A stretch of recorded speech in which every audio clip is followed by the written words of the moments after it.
देखो मान लो मैंने क्या किया, इस बार एक्स एक्सिस को काट दिया।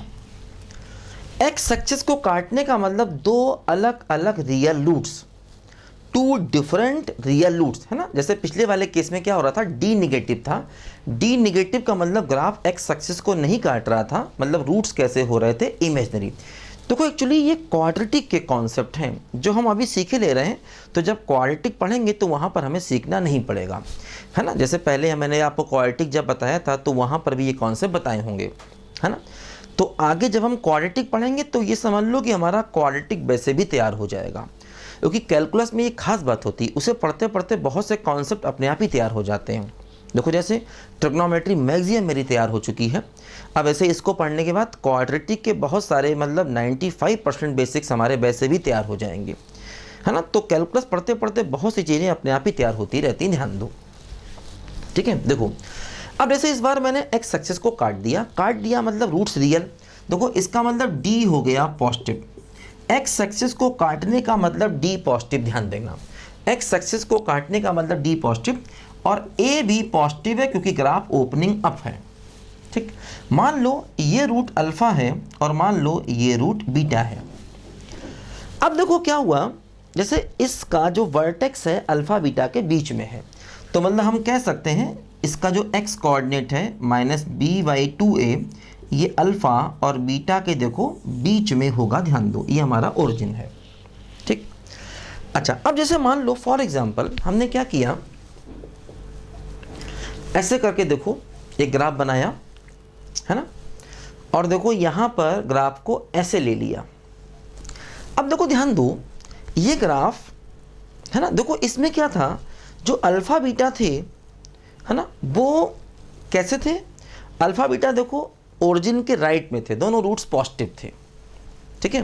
देखो इसमें भी मैं ग्राफ को एक्स एक्सिस से काट रहा हूँ, इसका मतलब डी पॉजिटिव होगा। जब भी ग्राफ एक्स एक्सिस को काटेगा तो कन्फर्म है डी पॉजिटिव होना ही होना है, और ओपनिंग डाउन है इसका मतलब ए निगेटिव रहा होगा। और देखो जैसे इसमें क्या हो रहा है, एक रूट है अल्फा एक बीटा, देखो ये ओरिजिन के आगे है ये पीछे, एक रूट पॉजिटिव है एक निगेटिव है। देखो ध्यान दो, जैसे यहाँ पर क्या हो रहा है, अब जीरो पर ग्राफ एक्स एक्सिस के ऊपर है, मतलब जीरो पर फंक्शन की वैल्यू क्या होगी, पॉजिटिव, या ऐसा भी कह सकते हैं x बराबर जीरो पर y क्या होगा, बोलो पॉजिटिव, क्योंकि देखो जीरो पर ग्राफ कहाँ है, एक्स एक्सिस के ऊपर। इसका देखो एक रूट पॉजिटिव है और एक रूट निगेटिव है, ग्राफ दो जगह काट रहा मतलब डी पॉजिटिव है, ओपनिंग डाउन है मतलब ए निगेटिव है, ठीक है। तो अगर डी पॉजिटिव है इसका मतलब दोनों रूट्स रियल और डिफरेंट है। देखो जैसे ये रूट्स हैं अल्फा बीटा, क्या रूट्स का मतलब अगर हम एक्स वाई को जीरो पुट कर दें, जो एक्स की वैल्यू आएगी वही रूट्स होंगे।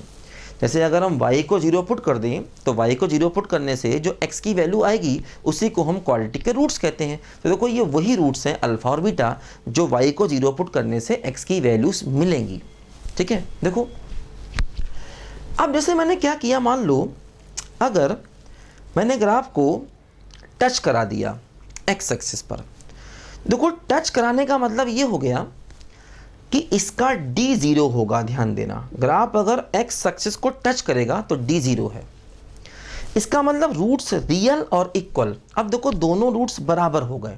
जैसे मान लो अगर हम इसको अल्फा मान लें तो इसका मतलब एक्स की दोनों वैल्यूज अल्फा और अल्फा हो गई, मतलब अगर हम y को जीरो पुट करके x निकालना चाहेंगे तो x की दोनों वैल्यूज अल्फा और अल्फा हो जाएंगी, रूट्स बराबर हो जाएंगे, है ना, ध्यान देना, रूट्स बराबर हो जाएंगे, ठीक है। और a पॉजिटिव है इसका मतलब ये बता रहा है ग्राफ ओपनिंग अप है। हालांकि देखो ये जो अल्फा है, अल्फा मतलब देखो ये डिस्टेंस अल्फा हो गई, तो यहाँ पर अल्फा क्या हो गया, अल्फा हो गया वर्टेक्स का x कोऑर्डिनेट, तो हम x की वैल्यू -b/2a भी लिख सकते हैं, यही हमारा अल्फा है। जो हम अल्फा बता रहे हैं एक्चुअली ये वही अल्फा है, क्योंकि देखो ये क्या है, वर्टेक्स का x कोऑर्डिनेट है और यही इसका रूट भी है ना। तो अगर ग्राफ x एक्सिस को टच करेगा तो d जीरो होगा, ध्यान देना, ओपनिंग अप है इसलिए a पॉजिटिव है, ठीक है। तो d जीरो का मतलब दोनों रूट्स रियल और इक्वल, दोनों रूट्स बराबर हैं और इक्वल हैं। देखो जैसे मान लो अगर मैं ये ग्राफ बना दूं यहाँ पर फॉर एग्जांपल ऐसे करके, देखो ये, अब देखो यहाँ पर भी ग्राफ एक्स एक्सिस को टच कर रहा है, इसका मतलब डी जीरो हो गया। इस वाले केस में भी देखो डी जीरो हो गया और ए निगेटिव हो गया, क्योंकि देखो ग्राफ कैसा है, बोलो ओपनिंग डाउन है, तो डी जीरो हो गया, ग्राफ एक्स एक्सिस को टच कर रहा है, मतलब रूट्स बराबर होंगे, यहाँ भी रूट्स इक्वल होंगे, रियल होंगे। ए निगेटिव का मतलब क्या हो गया, बोलो ग्राफ ओपनिंग डाउन हो गया। देखो जैसे 0 पर y की वैल्यू यहाँ निगेटिव है और यहाँ पर अगर हम ग्राफ बनाएं, देखो क्या हो रहा है, देखो 0 पर y की वैल्यू पॉजिटिव है ना, 0 पर देखो y की वैल्यू पॉजिटिव है और यहाँ पर देखो क्या हो रहा है, 0 पर y की वैल्यू नेगेटिव है। तो मतलब जैसे कई बार क्या होता है कि हमें कंडीशंस का यूज़ करना पड़ता है, तो ये सब चीज़ें आनी चाहिए कि D का मतलब क्या है, D से क्या होता है, A से क्या होता है, वर्टेक्स से क्या होता है, 0 पर फंक्शन की वैल्यू से क्या होता है, ये सब बातें हमें आनी चाहिए, है ना। तो ये बात हमें ध्यान रखनी है, ये सब कॉन्सेप्ट ध्यान रखना है, ये सब कई जगह हमारे काम आएंगे। अभी देखो हम लोग इनका यूज़ क्वेश्चन में भी करेंगे। लिखो बच्चों ध्यान से इसको जरा पहले।